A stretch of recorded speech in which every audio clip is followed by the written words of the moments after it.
Welcome to the Virulent Vortex, a podcast in which we discuss infectious diseases across scales, from pathogens and molecules to populations, pandemics, and everything in between. My name is Jaap de Rode. I'm a professor of biology here at Emory University.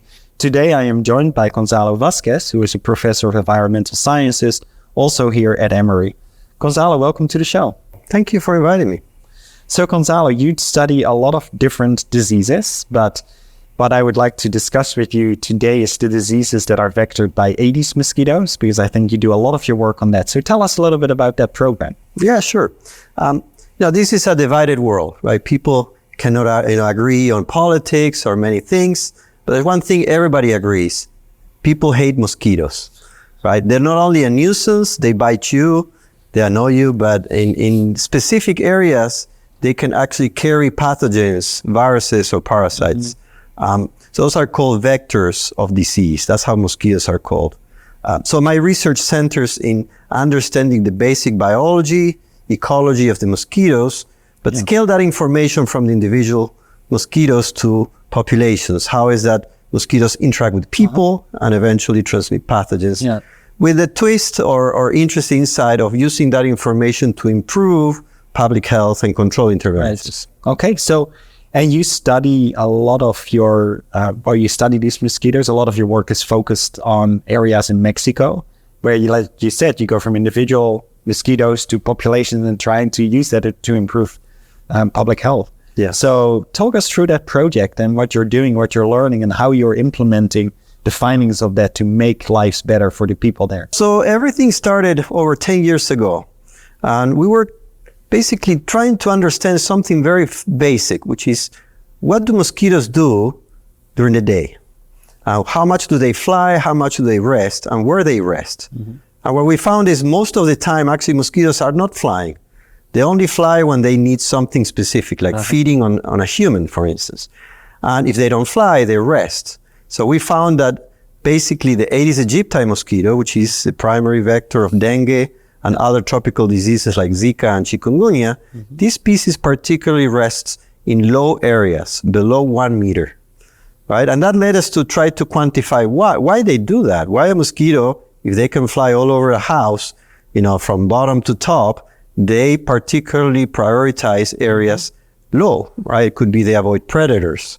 They follow temperature gradients. So that research was critical because it allowed us as scientists to use that information to quantify how much is that they rest below. And our finding shows that there's 14 times more chances of finding this mosquito resting below than above. That information led us to completely redesign how mosquito control is done. Okay. Yeah. So imagine that instead of going with a pickup truck, dumping chemicals in the air from the street, now we can get inside a house and apply insecticides that last long time, but they're non-toxic to humans, once they actually dry, and use that for targeting the mosquitoes to land on that surface rather than us dumping the chemical in the air. So the current guidelines for Aedes mosquito control by the WHO, recommend one of the methods being what we call peridomestic spraying. So you go outside, they try to kill mosquitoes with a big cloud of insecticide. Now, picture that in your house. Now, if you see insecticide coming in that you can inhale, you're very likely going to close the window, close the doors, or you might not even be home. So what happens is that method has very poor efficacy at basically controlling outbreaks. It could reduce mosquito numbers, but not contain outbreaks. So our approach has been to basically move the application to lower doses, less amount of insecticide, and target it in the resting sites. And that's a process and a way of controlling mosquitoes that now is recognized globally as targeted indoor residual spraying. So our research was critical in not only identifying the targets, but also promoting this approach for implementation. And so you are trying this out? So we worked in Peru, we work in Australia, we work in Mexico, understanding how many mosquitoes we are controlling. But the key missing piece of evidence is still related to how many cases of human illness we prevent. That's what WHO, the World Health Organization, needs to provide a recommendation. So our evidence over 10 years of work led the National Institutes of Health of the US, NIH, to basically provide the funding for a clinical trial. That's how you do these evaluations. So you have to compare areas that receive this intervention to areas that do not receive it, and calculate how much illness are you preventing by doing this intervention. Yeah.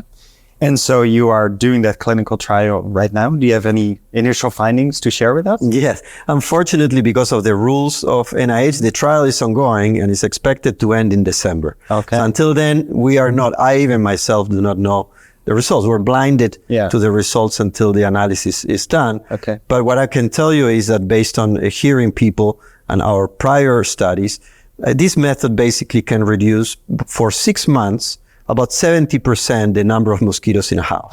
Now imagine that I go to your house and I say, give me 10 minutes of time to conduct this intervention, and I reduce 70% the mosquitoes for 6 months in your house. So that's the appealing approach, in that we're using this method to preventively control illness rather than reacting to an outbreak, which is generally the practice with these fogging and interventions.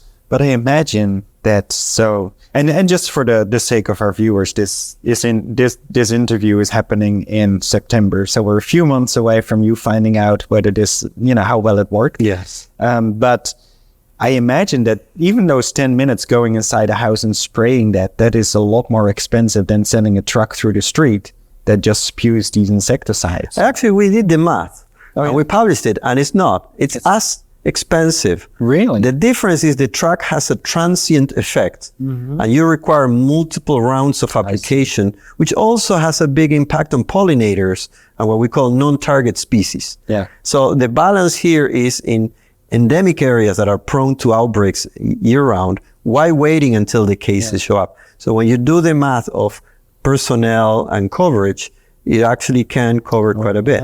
Okay, so to step back to the research that you have discussed today, you started off with just a very basic biological question. This is what mosquitoes actually do during the day. And it's kind of surprising to me that for an insect, an animal that is so important for humans and has been so important through our history, that we didn't know that basic information. So early 1900s is when the linkage between parasites being transmitted by a mosquito was made by Sir Ronald Ross. So we can say we have about 120 years of experience, but we're still, have suffered from big gaps in our knowledge. Well, this is really interesting, Gonzalo. I really love the idea of thinking about the individual mosquito, what it does, and then using this new application strategy. And we're going to find out in a few months how well that worked. Very excited to see those outcomes. Absolutely. We hope you enjoyed this episode. We look forward to seeing you again. Thank you for watching.